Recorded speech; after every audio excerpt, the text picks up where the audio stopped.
저는 97년으로 기억합니다. 꽤 오래전이죠. 그때 우리 한국 축구대표 감독이 차범근 국가대표 감독이었습니다. 차범근 감독이 경기에서 선수들이 골을 터뜨릴 때마다 기도하는 모습이 TV에 자꾸 붙잡혔어요. 그리고 그날도 한일전에서 골이 터지는데 손을 맞잡고 기도하는 모습이 TV에 방영되었습니다.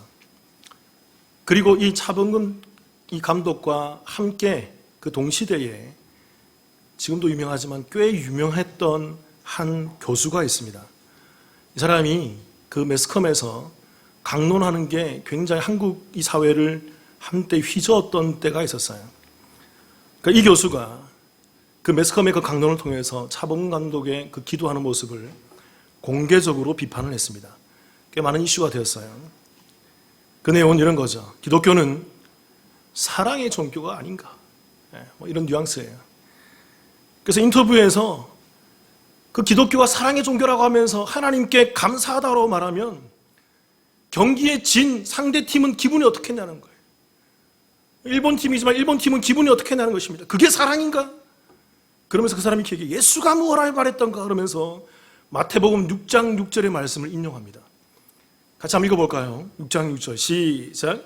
너는 기도할 때 내 골방에 들어가 문을 닫고 은밀한 중에 계신 내 아버지께 기도하라. 은밀한 중에 보시는 내 아버지께서 갚으시리라. 골방에 들어가서 기도를 했는데 TV에서 이렇게 기도한다는 것입니다. 또한 그런 얘기 계속 얘기합니다. 기독교의 사랑은 우리가 배웠지만 오른손이 하는 것을 왼손이 모르게 하는 것이다. 근데 드러내놓고 그렇게 하면 되겠냐는 것입니다. 그 사람의 이 신랄한 이 비판에 당시 많은 사람들이 환호했어요. 교회에 있는 사람들도 환호했어요. 교회가 부끄럽다. 나도 교회 나가지만 하면서 댓글이 달리는 거죠. 교회가 부끄럽다. 지지하는 댓글들이 많이 남겨졌습니다. 여러분, 이 교수는요, 지금은 한 신학교의 석사 교수로 있어요. 당시에도 굉장히 성경을 많이 보는 사람이었습니다. 저와 여러분들보다 성경을 더 많이 봤어요. 이 사람은 원어로 봅니다.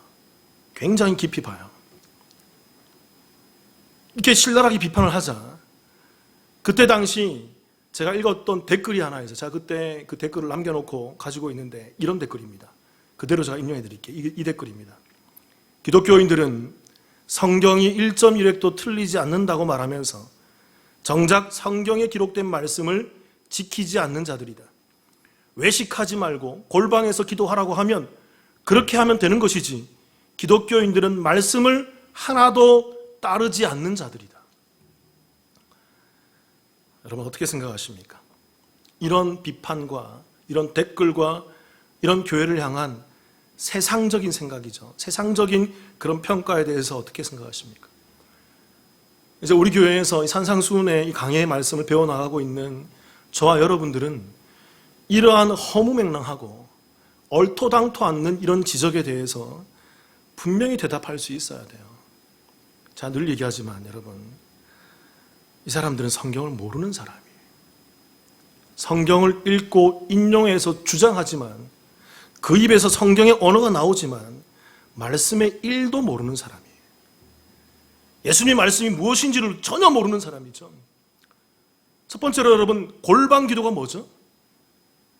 모르시는 분들은 몇 주 전에 했던 골방 기도에 대해서 한번 다시 들어보시기 바랍니다. 여러분, 아무도 보지 않는 곳에서 드리는 기도가 골방 기도가 아닙니다. 늘 얘기하지만, 제가 얘기했지만 오직 누구만을 의식하는 기도? 하나님만을 의식할 수 있는 기도, 그게 골방 기도라고 제가 얘기했죠. 그 말씀의 뜻이 그렇다고요. 장소를 말하는 게 아니라고요. 여러분, 성경을 모르고 말씀의 진리를 보니까 그냥 표면적으로 읽고 인용하고 뚫린 입이라고 막 얘기하는 거죠. 틀린 얘기예요. 잘못 얘기한다고요. 여러분, 장소가 어디든 간에 상관하지 않아요. 사람들의 시선을 의식하지 않고 하나님만 바라볼 수 있는 자의 기도, 그것이 골방이든 교회든 예배관이든 시장바닥이든 상관없어요. 그곳에서 사람들의 시선이 아니라 하나님의 시선을 느끼며 그 하나님만을 바라보며 기도할 수 있는 그 기도, 그게 골방 기도예요. 그렇게 여러분, 차범근 감독의 기도는요, 비판하시면 안 돼요. 이런 의미 가운데에서 그 기도는, 매스컴에 나왔던 그 기도는요, 골방 기도예요. 합당한 기도였다고. 성경의 진리를 잘 아셔야 돼요. 그럴 수 있는 그 믿음, 하나님만 의식할 수 있는 그 믿음. 두 번째로 여러분, 오른손이 하는 것을 왼손이 모르게 하라.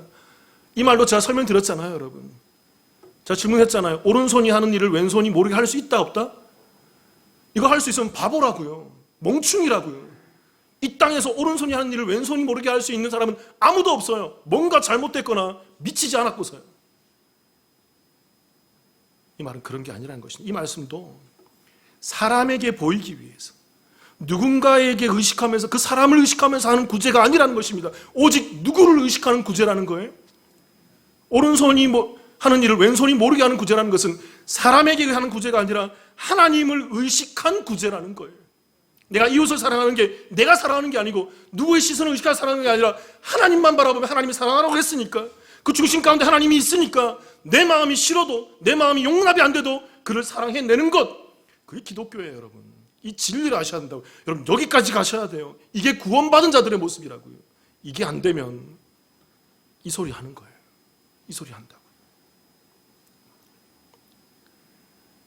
앞서 말한 그 교수와 댓글을 단 사람은요, 성경을 읽지만 성경을 모르는 사람들입니다. 100번 읽으면 뭐합니까? 그냥 텍스트, 문자만 알고 그 말씀에 담겨있는 정신과 진리를 모르는 거죠. 바리새인이에요. 그래서 바리새인과 율법사와 서기관과 제사장들이 그냥 믿음받는 게 그들로 잘 믿었다고요. 근데 예수님은 외식하는 자다. 그 외식이 뭡니까? 그들이 잘 모르고 한다는 거예요. 뭘 가지고 있는지, 그 진리가 뭔지. 그렇게 여러분, 우리 이들을 평가할 때 이렇게 평가할 수 있는 거예요.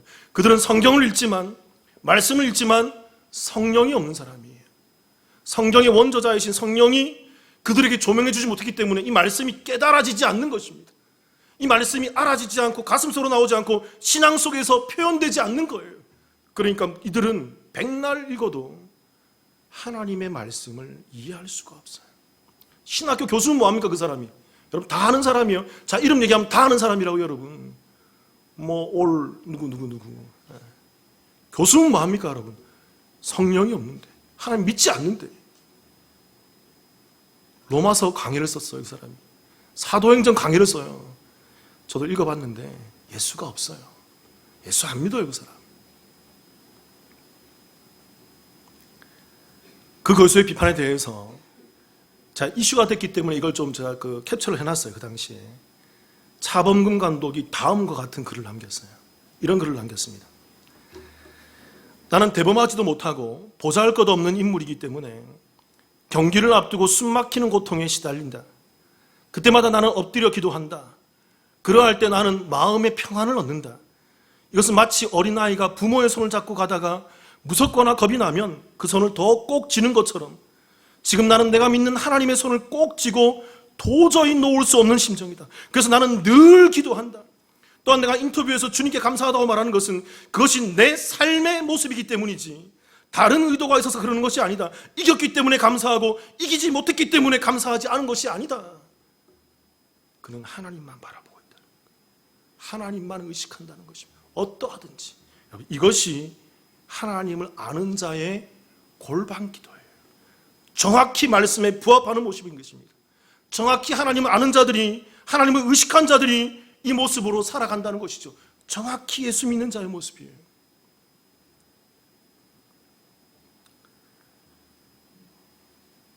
여러분, 우리가 주기도문, 이 주기도문을 오늘 좀 나눌 텐데 성경에 주기도문이라는 글자는 나오지 않습니다.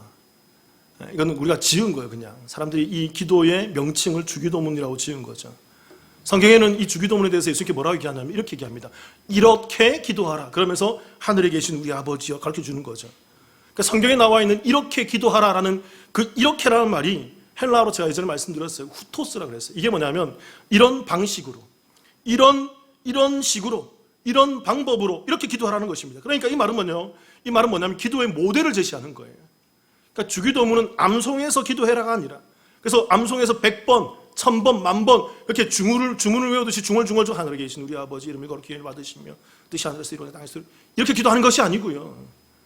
이 기도의 의미를 알고 이 기도의 내용을 정확히 알아서 이 기도에 있는 방식대로, 방법대로 그렇게 기도하라는 것이 주기도문의 정확한 의미라는 것입니다.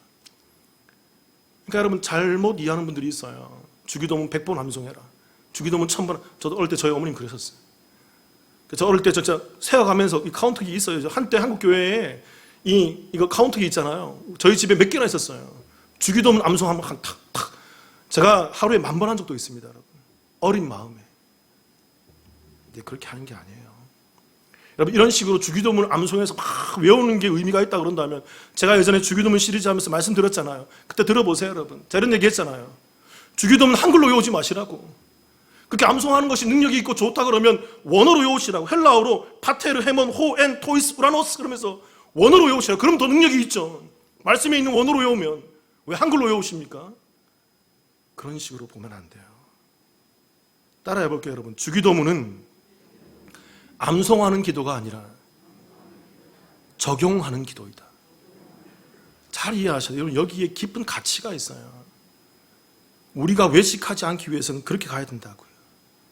오늘 주기도문을 나눌 테지만, 여러분, 이 주기도문의 내용은 제가 작년에 13번에 걸쳐서 시리즈로 주기도문을 강의한 적이 있습니다. 그거 들어보시면 돼요. 안 들어보신 분들은, 궁금한 분들은, 또 기억이 안 나는 분들은 들어보시면 됩니다. 오늘은 이 주기도문에 대해서 좀 주의 기도라 그러죠. 이것을 좀 표면적인 이야기, 좀 다른 방향에서 좀 얘기를 해보려고 합니다. 주기도문으로 기도하는 우리는 이 주기도문으로 기도하면서 이 땅에서 어떻게 기도해야 될까요? 첫 번째는 합당한 기도라는 것입니다. 합당하게 기도해야 한다. 그러니까 하나님의 뜻에 부합한 기도를 올려야 된다는 것입니다. 로마서 8장 26절 같이 한번 읽어볼까요? 시작. 이와 같이 성령도 우리 연약함을 도우시나니 우리는 마땅히 기도할 바를 알지 못하나 오직 성령이 말할 수 없는 탄식으로 우리를 위하여 친히 간구하시니. 사도 바울이 얘기해요. 이 죄인인 우리가 이 땅에서 마땅히 기도할 바를 알지 못한다는 것입니다. 성도들이 처음에는 기도가 무조건 기도한다고 기도가 아니라는 거예요. 그래서 그 뒤에 얘기하잖아요. 성령께서 말할 수 없는 탄식으로 우리를 위해 친히 간구하시고, 그 뒤에 보면요, 성령이 우리의 기도를 도우신다고 얘기하고 있어요. 그러니까 우리가 기도를 제대로 하기 위해서는 말씀의 저자이신 성령의 은혜를 잊고 성령의 도우심을 받고 말씀을 제대로 깨달아서 그 말씀에 부합한 그 기도를 올려드려야만 된다는 것입니다. 그러하지 않으면 우리의 기도가 잘못된 기도가 될 수 있다는 거예요. 대표적인 게 여러분, 기복신앙에 근거한 기도를 올릴 수 있어요. 저도 과거에 그랬어요, 여러분. 저도 그렇게 신앙생활을 했다고요. 근데 말씀을 알고 신앙생활을 제대로 알게 되자 이것이 벌어지는 것입니다. 이것이 내려놓아지는 거예요. 그래서 여러분, 저도 이런 경험을 했어요. 제가 말씀을 깊이 깨달아가면서 제 입이 닫아져요. 기도가 안 돼요, 여러분. 그동안 습관적으로 했던 그 기복적인 신앙 가운데 기도했던 것이 다 기도가 안 되고, 이제 말씀이 알아가면서 조금씩 떠듬떠듬 걸음마듯이 조금씩 기도하면서 그것이 성장되고 성화되고 성숙되면서 기도가 발전하더라고요, 여러분. 그 자리로 가셔야 돼요.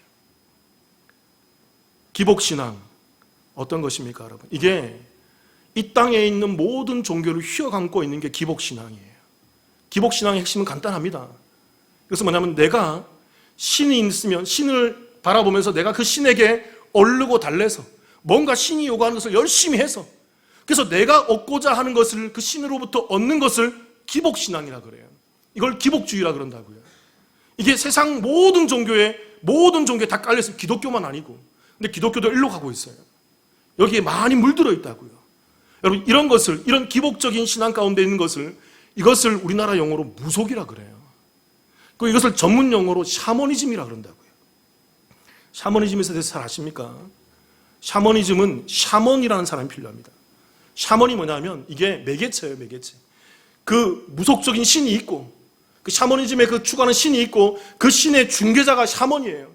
이 사람이 그 신으로부터 뭔가를 열심히 하고 드리고 뭔가를 얼르고 달래면 이 신이 샤먼에게 뭔가를 주면 샤먼이 이 다른 사람에게 제공해 주는 것입니다. 지금 이런 모습이 한국 교회로 변화되고 있어요. 바뀌어가고 있어요. 대표적으로 제가 설명드리면 여러분 이해하실 거예요. 굿판을 생각하시면 됩니다. 무속인들이 굿판 벌릴 때 그게 샤먼이라고, 샤먼.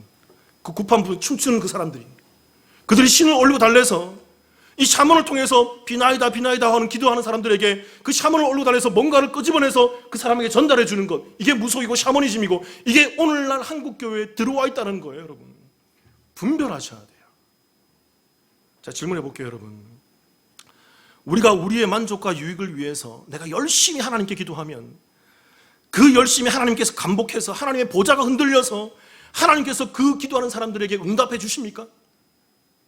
그게 맞다고 생각하나요, 여러분? 여기서 하나님을 몰라도 너무 모르는 자들의 기도예요. 그런 게 하나님이 아니에요, 여러분. 자, 짧게 설명드릴게요. 왜 아닌지를 설명드릴게요. 하나님께서 이 천지 만물을 어떻게 만드셨죠? 그냥 만드신 게 아니에요. 하나님은 계획과 목적과 하나님의 그 계획 속에서, 목적 속에서 만드신 거예요. 그러니까 어떠냐면 여러분, 성경에 나와 있는 표현대로 창세 이전에 하나님이 저와 여러분 이 온 천지 만물을 계획하셨어요. 창세 이전이 뭘까요, 여러분? 성경적 용어로 이것을 뭐라 그래요? 시간 이전을 뭐라 그래요? 영원이라 그러죠. 영원. 여러분, 영원을 어떻게 이해하십니까? 제가 자주 얘기하는 표현으로 영원은 과거와 현재와 미래가 없어요. 시간의 흐름이 없다고요. 그러니까 여러분 잘 이해하셔야 됩니다. 영원은 하나님이 계획하셨으면 그 계획이 어떻게 될까요? 다 이루어져 있는 곳이에요. 그게 영원이라고요.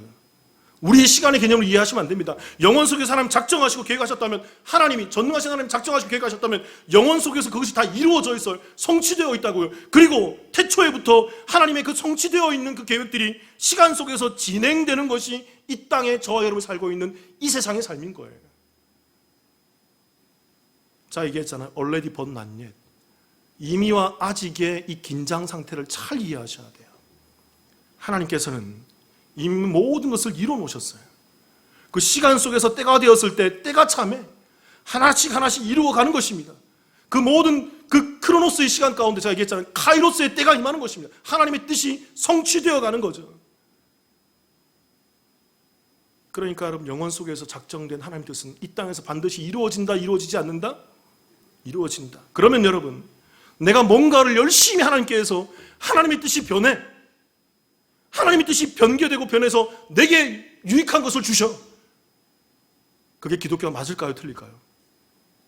이런 질문 해볼게요. 만약에 내가 열심히 뭔가를 했는데 뭔가 얻었어. 전 질문 드립니다. 그거 하나님 아닐 수 있어요, 여러분. 하나님 아닐 수 있어요. 내가 원하는 걸 원하고 받고 하나님의 뜻과는 상관없이 내가 원하는 걸 성취되고 내가 원하는 것이 이루어진다. 잘못 기도하고 있다. 잘못, 샤머니즘, 무속이라고. 그렇기 때문에 예수님께서 주기도문에 그 유명한 구절인 이 구절을 넣어 놓는 거예요. 그 구절, 이런 구절이 있죠. 뜻이 어디에서 이루어진 것 같이 하늘에서 이루어진 것입니다. 진 것. 이게 완료라고요. 이미 하나님의 뜻은 영원 속에서 어떻게 되어 있다? 완료되어서 이루어져 있다. 그래서 이 기도하는 거죠. 뜻이 하늘에서 이루어진 것 같이 땅에서도 어떻게 된다? 이루어질 것입니다. 이게 주기도문이라고요. 그러니까 우리가 기도해야 될 것은 뭡니까? 하나님의 뜻이죠. 이미 이루어져 있고 성취되어 있는 영원 속에서 완료되어 있는 그 하나님의 뜻, 그 하나님의 뜻이 이 땅의 과거와 현재와 미래와 시간 속에서 성취되게 하소서라고 기도하는 것, 그게 저와 여러분의 기도가 돼야 된다. 그것이 이루어져 가는 것입니다. 그것이 이루어져 간다고요. 우리가 기도할 때 마지막에 후렴구처럼 읊조리는 것이 있습니다. 그게 뭐죠? 맨 마지막에 꼭 빠지면 안 되는 기도문이 하나 있죠. 뭐죠 그게? 예수님 이름으로 기도드립니다. 아멘. 이 후렴구의 의미가 무엇이라고 생각하십니까? 나는 아무렇게나 막 기도했는데, 아무렇게나 막 구했는데 나 예수님 이름으로 기도합니다 하고 마침에 딱 찍으면 하나님 들어주시는 겁니까 그게? 그래서 예수님 이름으로 이용하는 거예요? 그런 거 아니잖아요. 여러분, 예수님 이름으로 기도드립니다. 아멘이라는 이 말은, 이 의미는 하나님과 우리 사이에 중보자이신 예수님이 계시고 내가 하나님의 뜻에 의해서 맞게 기도했으며 그 뜻에 의해 맞게 기도했는데 예수님도 그 이름에 걸맞는 그 중보자로서 나와 함께 기도하고 계십니다. 그 의미가 같이 있는 거예요. 내가 기도한 것이 예수님 기도한 것이고 예수님의 기도가 내 기도고 내가 하나님 뜻 가운데 합한 그 기도를 하는 것입니다. 그게 바로 예수님의 이름으로 기도드립니다라는 그 읊조림의 정확한 의미라는 것입니다. 그래서 반드시 하나님께서 실현시킬 것입니다. 왜요? 하나님의 뜻이고 예수님의 뜻이고 나도 그 뜻에 부합하기 때문에 그래서 예수님의 이름으로 기도드립니다라는 그 말을 한다는 거죠. 그러니까 여러분 잘 아셔야 돼요. 저와 여러분이 이 땅에서 계속 고민하셔야 돼요. 신앙생활 하면서 그냥 딱 아무 생각 없으면 그냥 놓쳐버립니다. 계속 고민하셔야 돼요. 우리가 기도해야 될 것은 내 뜻이 아니라 누구의 뜻이다? 누구의 뜻이다? 하나님의 뜻을 알기 위해서는 어떻게 해야 된다? 뭘 알아야 된다? 하나님의 뜻이 기록된 말씀을 제대로 알아야 돼. 아까 그 교수처럼, 그 댓글 단 사람처럼 피상적으로 알고 1도 모르면서 아는 것처럼 그게 외식이라고요. 그게 외식이라고요. 마태복음 6장 31절 32절 같이 한번 읽어볼게요. 같이 읽겠습니다. 시작. 그러므로 염려하여 이르기를 무엇을 먹을까, 무엇을 마실까, 무엇을 입을까 하지. 잘 보세요, 여러분. 하나님께서 얘기하잖아요. 무엇을 먹을까, 마실까, 입을까, 이런 걸로 기도하지 말라고 되어 있잖아요. 명령법이에요, 명령법, 여러분. 그 32절 같이 읽겠습니다. 시작. 이는 다 이방인들이 구하는 것이라. 너희 하늘 아버지께서 이 모든 것이 너희에게 있어야 할 줄 아시니. 이렇게 기도하는 것은 누가 기도하는 거더라고요? 이방인들이 누굽니까? 예수 안 믿는 사람이라는 거예요. 하나님 믿지 않는 사람들이 그렇게 잘못 기도하고 있다는 것입니다. 먹는 것, 마시는 것, 입는 것. 근데 여러분, 예수님께서는 얘기해요. 그런 것이 너희에게 필요 없다가 아니에요. 필요한데 그런 것이 너희의 기도의 주가 되어서는 안 된다는 것입니다. 진짜 기도해야 될 것이 있다는 거예요. 그게 뭐죠? 33절 같이 읽을게요. 시작. 그런즉 너희는 먼저 그의 나라와 그의 의를 구하라. 그리하면 이 모든 것을 너희에게 더하시리라. 우리가 먼저 기도해야 될 것이 있다는 것입니다. 최우선적으로 이것을 기도해야 되는 거예요. 그게 뭡니까? 그의 나라와 그의 의. 제가 설명드렸잖아요. 나라, 바실레이아, 통치받는 것, 하나님 주권이 내게 임하는 것, 그게 구원이잖아요. 의, 예수 그리스도의 의로 입는 것, 그게 구원이잖아요. 하나님 나라로서 의로운 존재가 되어 있는 것, 이게 뭐죠? 구원을 위해서 기도하라는 것입니다. 저와 여러분이 우리가 이 땅에서 먼저 기도해야 될 게 뭘까요? 먼저 구해야 될 게 뭘까요? 하나님, 내 구원이 온전히 이루어지게 하여 주옵소서. 믿지 않는 자녀가, 잘못 믿는 자녀, 하나님, 이 자녀가 하나님을 제대로 믿고 온전히 믿음 가운데 나아갈 수 있게 해주옵소서. 믿지 않는 배우자, 믿지 않는 부모, 형제들, 그것이 우리의 애통이 되어야 된다고요. 그들이 믿지 않음이 나의 분노가 되어야 된다고요. 그리스도인들이 분노해야 될 것은 거기에 있는 것입니다. 그것이 나의 기도 제목이고, 그것이 나의 애통이고, 그것 때문에 내가 무릎 꿇고 하나님께 나와서 간구하며 기도하는 것. 그들이 성도라고요. 그렇게 저와 여러분이 하나님이 받으시기에 합당한 기도만 올리시는 참된 성도이기를 주님의 이름으로 축원합니다. 우리가 어떻게 기도해야 될까요? 두 번째는 주의 기도를 해야 되는 것입니다. 주기도문이죠. 주기도문으로 기도해야 한다는 것입니다. 자, 여러분께 한 가지 표면적인 사실을 좀 알려드릴게요. 자세한 내용은 제가 예전에 했던 강해 한 13개가 있는데 그거 들어보시면 됩니다. 상세히 해놨어요. 주기도문을 대하면서 저와 여러분이 간과하고 있는, 별로 대수롭게 하지 않고 있는 중요한 두 가지 사실이 있어요. 첫 번째는 이것입니다. 여러분, 주기도문에 매우 중요한 문구가 하나 빠져 있습니다. 그게 뭐죠? 의심을 안 해보셨습니까? 주기도문에 뭐가 하나 없어요. 그게 뭐죠? 아까 얘기했던 후렴구, 뭐가 없죠? 예수님 이름으로 기도드립니다라는 이 후렴구가 없어요. 일반적으로 저와 여러분들은 그렇잖아요. 누가 앞에서 대표 기도를 하거나 무슨 기도를 하면 마지막에 예수님의 이름으로 기도드립니다, 이 후렴구 하지 않고 딱 내려가면 이상하게 생각하잖아요. 뭐 저렇게 기도해? 기도도 못 배웠나? 그러면서 매우 불편한 것이 저와 여러분의 그러한 성정인 것입니다. 그런데 여러분, 주기도문에는 이런 후렴구가 없어도 대수롭지 않게 생각해요. 왜 그렇죠, 여러분? 왜 대수롭지 않게 생각하십니까? 저는 이런 게 의문스러워요. 이런 게. 말씀 가운데 저는 의문이 이런 것이 든다고요. 뭐 일반적인 사람, 아까 1부 때는 물어보니까 하나님이시기 때문입니다. 맞아요, 여러분. 그 맞아요. 하나님께서 가르쳐주신 기도이기 때문에 그럴 수 있어요. 그러니까 여러분, 주기도문에 예수님 이름으로 기도드립니다라는 후렴구가 없는 이유는 매우 분명해요. 이 주기도문 전체가 하나님의 뜻에 부합하는 내용이기 때문에 그렇습니다. 그래서 굳이 예수님 이름을 토달지 않아도, 예수님의 이름으로 이렇게 하지 않아도 충분히 그 내용이 하나님의 뜻에 합당한 온전한 기도이기 때문에 그런 후렴구를 달고 있지 않는 거예요. 여러분, 이러한 예수님의 이름으로 기도드립니다, 아멘, 이런 형식이 중요한 게 아니라 기도에 뭐가 중요해요? 기도의 내용이 중요하다고요. 내가 엄하게 기복신앙의 근거에서 막 기도하고 예수님 이름으로 기도드립니다 아멘 하고 끝나는 것이 이상한 기도라고요. 근데 오히려 주기도문처럼 하나님 뜻에 부합한 뜻이 하늘에서 이루어진 것처럼 땅에서도 이루어집니다. 그 온전한 기도를 드리고 많은 것이 더 분명한 기도라고요, 여러분. 그것을 우리 가운데 보여주고 있다는 거죠. 또 두 번째 우리가 간과하고 있는 사실이 하나 더 있어요. 매우 중요한 거죠. 이 주기도문은 누가 가르쳐 줬죠? 누가 가르쳐 주셨어요? 예수님이 이렇게 기도하라고 가르쳐 주셨잖아요. 그런데 여러분 성경에 보면 예수님이 주기도문으로 기도하신 적 본 적이 있습니까? 없습니까? 예수님이 가르쳐 주셨는데 예수님이 주기도문을 암송하면서 기도한 흔적이 없어요. 여러분 성경에 사복음서에 보면 예수님이 기도하는 장면들이 많이 나옵니다. 대제사장 기도문, 요한복음에. 예수님이 십자가 앞에서 두고 기도하는 기도문, 십자가 위에서 하는 기도문, 주기도문 한 흔적이 없어요. 예수님이 한 번도 이것을 암송하면서 기도했던 그런 모습을 보이지 않는다는 것입니다. 왜 그럴까요, 여러분? 아까 얘기했지만 주기도문은요, 암송해서 읊조리는 기도가 아니에요. 물론 외우세요, 여러분. 제가 외우지 말라는 얘기가 아닙니다. 도움을 받아요. 근데 그 외워서 그 말씀 안에 있는 그 기도의 의미, 그 기도의 폼, 그 기도의 형태를 정확히 알고 기도하는 게 중요하다는 것입니다. 주기도문 하다 틀릴 수도 있어요. 어떤 교회에서는 어떤 목사님이 마지막에 다 함께 주기도문 하시겠습니다 하다 목사님이 주기도문을 틀렸어요. 그리고 교회를 사임했답니다. 어떻게 목사가 주기도문을 못 외우냐고. 이게 한국 교회의 실정이에요, 여러분. 너무나 외식하고 형식주의에 빠져 있습니다. 너무 문제가 많은 거죠. 에베소서 1장 16절 19절을 한번 보십시다.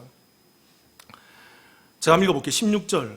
내가 기도할 때, 바울의 기도입니다. 내가 기도할 때에 기억하며 너희로 말미암아 감사하기를 그치지 아니하고. 17절. 우리 주 예수 그리스도의 하나님 영광의 아버지께서 지혜와 계시의 영을 너에게 주사 하나님을 알게 하시고. 18절. 너희 마음의 눈을 밝히사 그의 부르심의 소망이 무엇이며 성도 안에서 그 기업의 영광이 풍성함이 무엇이며. 19절. 그의 힘의 위력으로 역사하심을 따라 믿는 우리에게 베푸신 능력의 지극히 크심이 어떠한 것을 너희로 알게 하시기를 구하노라. 바울의 기도의 요지가 뭐죠? 여러분, 에베소 교회가 하나님을 잘 알기를 원한다는 것입니다. 하나님의 뜻이 뭔지, 하나님 뭔지, 구원의 소망에서 너희 살아가는 게 뭔지, 하나님 풍성하게 해주시는 게 뭔지, 하나님 능력이 뭔지를 너희가 알기를 원한다. 여러분, 이게 주기도문이에요. 이게 주기도문이라고요, 여러분. 이렇게 하나님 뜻 가운데서 하나님을 온전히 의지하고 하나님만을 바라볼 수 있는 그 기도, 그게 온전한 기도고 그게 성도 입에 나오는 주기도문의 핵심이라는 것입니다. 비록 하늘에 계신 우리 아버지의 이름이 거룩히 여기시길 바랍니다. 이런 거 안 하더라도 이렇게 중심 가운데 기도할 수 있다면 그게 주기도문이라고요. 마가복음 9장 17절 20절입니다. 제가 한번 읽어볼게요. 아주 중요한 사건이 하나 나오죠. 읽어보겠습니다. 무리 중에 하나가 대답하되 선생님, 말 못하게 귀신 들린 내 아들을 선생님께 데려왔나이다. 귀신이 어디서든지 그를 잡으면 거꾸러져 거품을 흘리며 이를 갈며 그리고 파리에 지는지라. 내가 선생님의 제자들에게 내쫓아 달라 하였으나 그들이 능히 하지 못하더이다. 19절.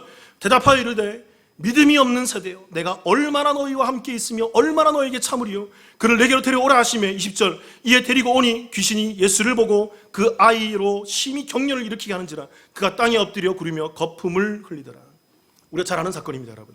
변화산에서 그 영광스러운 것을 경험하고 예수님이 내려와 보니까 한 아버지가 아들을 데려오는 거예요. 근데 이 아들이 귀신이 들린 거죠. 그러니까 예수님께 데려왔는데 예수님이 없으니까 이 아버지가 제자들이 있어요. 제자들에게 기도해달라고. 제자들이 기도해줬다고요. 기도해서 막 예수님은 물러갈지 기도했는데 아무런 변화가 없는 거예요. 근데 예수님이 오셔서 왜 뭐하고 있니 물어보니까 이렇게 설명하고 와서 기도해달라고 예수님이 딱 꾸짖자 그 귀신이 딱 나가버리는 것입니다. 그 이유가 뭘 것 같으세요? 일부 때도 하나님이기 때문에 똑같이 얘기하더라고요. 맞아요, 여러분, 맞아요. 하나님이기 때문에 그럴 수 있어요. 근데 예수님께서는 이 말씀 가운데 그 이유를 분명히 설명하십니다. 28절 29절 그 뒤에 나오는 거 같이 한번 읽어볼게요. 시작. 집에 들어가심에 제자들이 조용히 묻자오되 우리는 어찌하여 능히 그 귀신을 쫓아내지 못하나이까. 29절. 이르시되 기도 외에 다른 곳으로는 이런 종류가 나갈 수 없느니라 하시니라. 매우 중요한 말씀이에요. 제자들이 물어요. 우리는 왜 못했습니까, 예수님? 예수님께서 얘기하죠. 기도 외에 다른 곳은 안 돼. 여러분, 제자들이 기도했다고요. 귀신을 쫓아내기 기도했고, 물론 예수님께 기도 잘 못한다고 책망받았지만 제자들도 때때마다 기도했대요. 왜? 유대인들이기 때문에. 그들도 유대인 간섭 가운데 있었던 사람이 계속 기도해왔고 그날도 기도했다고요. 그런데 안 나가는 것입니다. 근데 예수님은 얘기하는 거죠. 기도해야 돼, 기도해야 돼. 무슨 말일까요, 여러분? 여기서 이 기도 외에 이 말은요, 이런 말이에요. 기도가 아니면이라는 말입니다. 기도를 하지 않으면이라는 말인 거예요. 그러니까 오직 기도만이 가능하다는 것입니다. 무슨 말입니까, 여러분? 그러면 그동안 제자들이 해왔던 기도는 뭐라는 거예요? 기도가 아니라는 거예요. 잘못 기도해왔다는 것입니다. 그들이 열심히 뭔가를 하고 기도해왔고 관습과 때를 따라서 습관적으로 기도해왔고 그들이 열심히 중보하며 기도해왔지만 그 기도는 기도가 아니라는 거예요, 여러분. 예수님의 말씀이에요. 제대로 기도해야 된다. 마가복음 9장 33절, 34절 보세요, 여러분. 제자들이 그 뒤에 제자들이 이런 모습 보인다고요. 제가 읽어볼게요. 가버나움에 이르러 집에 계실새 제자들에게 물으시되 너희가 길에서 서로 토론한 것이 무엇이냐 하시되 34절 같이 읽겠습니다. 시작. 그들이 잠잠하니 이는 길에서 서로 누가 크냐 하고 쟁론하였어요. 앞에서 예수님께서 얘기했다고요. 너가 기도 잘못하고 있다. 너가 기도가 잘못하고 있어. 그러면서 아까 19절에서 믿음이 없는 세대요 라면서 너희는 믿음이 없어. 근데 제자들이 기도했다고 어떤 기도입니까? 믿음이 없는 기도였다는 거죠. 잘못 믿고 기도하고 있다는 거죠. 잘못 기도하고 있다는 것입니다. 그래서 아무런 역사와 능력이 나타나지 않는다는 것입니다. 그 뒤에 그 모습을 보여주죠. 제자들은 여전히 예수님 곁에서 뭘 하고 있어요? 먹을까, 입을까, 마실까를 구하고 있어요. 서로 쟁론하고 있는 거예요. 내가 더 오른편에 앉고 네가 왼편에 앉고 서로 내가 한 자리하고 내가 더 명예를 누리고 너한테 더 잘 살고 이 땅에서 바벨탑을 쌓기 위한 그런 모습을 갖고 있더라는 것입니다. 그런 자들의 기도가 무슨 기도냐는 거예요. 잘못 보고 잘못 기도하고 있다는 것이죠. 여러분, 이 말씀과 동일한 병행 구절인 마태복음 17장 17절에 이런 표현이 들어가 있어요. 제가 한번 읽어볼게요. 이런 말씀이 있습니다. 예수님께서 대답하여 이르시되 믿음이 없고 패역한 세대요. 내가 얼마나 너희와 함께 있으며 얼마나 너희에게 참으리요. 그를 이리로 데려오라 하시면서 그 아이의 귀신 든 것을 쫓아내 보내주시죠. 제자들을 향해서 얘기합니다. 믿음이 없고, 믿음이 없어요. 제자들은 아직 잘못 믿고 있다고요. 예수님 옆에 있는데도. 그러면서 예수님이 한 단어를 더 합니다. 어떤 세대요? 패역한 세대. 이 패역하다는 말이 헬라어로 디아스트레포란 말. 이게 왜곡하다, 빗나가다, 벗어났다는 거예요. 제자들이 예수님 옆에 있는데도 벗어난 삶을 살고 있다는 거죠. 예수님 곁에 있는데도 그들은 잘못된 빗나간 삶으로 빗나간 신앙생활을 하고 있다는 것입니다. 그래서 그 빗나간 삶과 빗나간 신앙생활을 할 수 있으니까 그들의 기도도 뭡니까? 빗나간 기도를 하고 있는 거예요. 벗어난 기도를 하고 있는 거예요. 이게 패역한 거예요, 여러분. 이게 패역한 거라고요. 그들은 하나님 나라와 그 일을 위한 그 예수 그리스도로 말미암는 구원의 초점이 없고 구원을 위한 기도를 드리는 것이 아니라 하나님의 이미 이루어진 그 구원의 뜻을 위해서 기도하는 것이 아니라 이 땅에 썩어 없어질 자신들의 만족과 유익만을 위해서 이 땅에 그 바벨탑의 성을 쌓기 위한 기도를 올려드리고 있다는 거예요. 내가 오른편에 앉을게. 네가 왼편에 앉아라. 이게 패역한 거라고요. 이게 패역한 거라고요. 일본의 신학자이자 목사님이셨고 일본에 큰 울림을 줬던 우찌무라 간조라는 사람이 있습니다. 저도 이 사람의 한때 서적에 제가 심취했던 때가 있어요. 이 우찌무라 간조 목사님께서 이 신학자가 임종 직전에, 죽기 직전에 이런 기도문을 남겼습니다. 자, 읽어드릴게요. 이런 말씀이 있어요. 지금까지 하나님으로부터 많은 은혜를 입었습니다.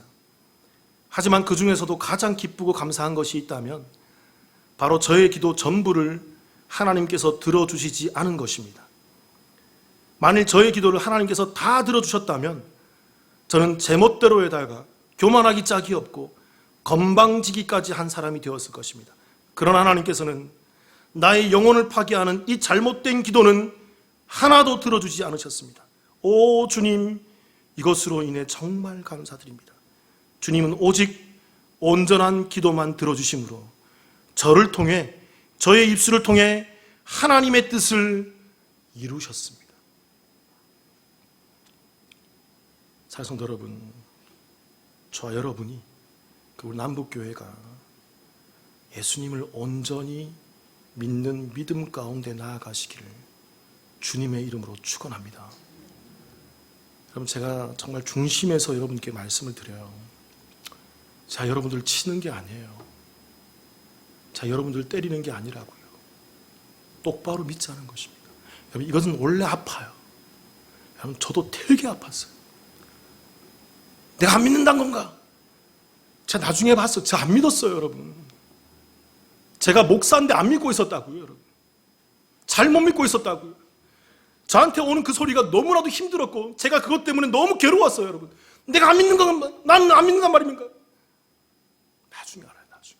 제가 잘못 믿고 안 믿고 있더라고요. 그리고 제가 결정했습니다. 내가 앞으로 목회하면 어디 가서든 이 소리를 떠들자. 여러분, 제가 해외에 나갔을 때 이렇게 외쳤어요. 다 아팠어요, 다. 되게 힘들어했어요. 여기 와서 똑같이 합니다. 힘들어요. 근데 여러분, 이게 정상이에요. 이게 정상이라고요. 안 아픈 게 이상합니다. 안 아픈 게 이상하다. 하나님을 온전히 믿고 믿음 안에서 합당한 자리를 몸부림치시면서 찾아가는 저와 여러분의 삶이 되기를 주님의 이름으로 축원합니다. 같이 한번 기도하십시다.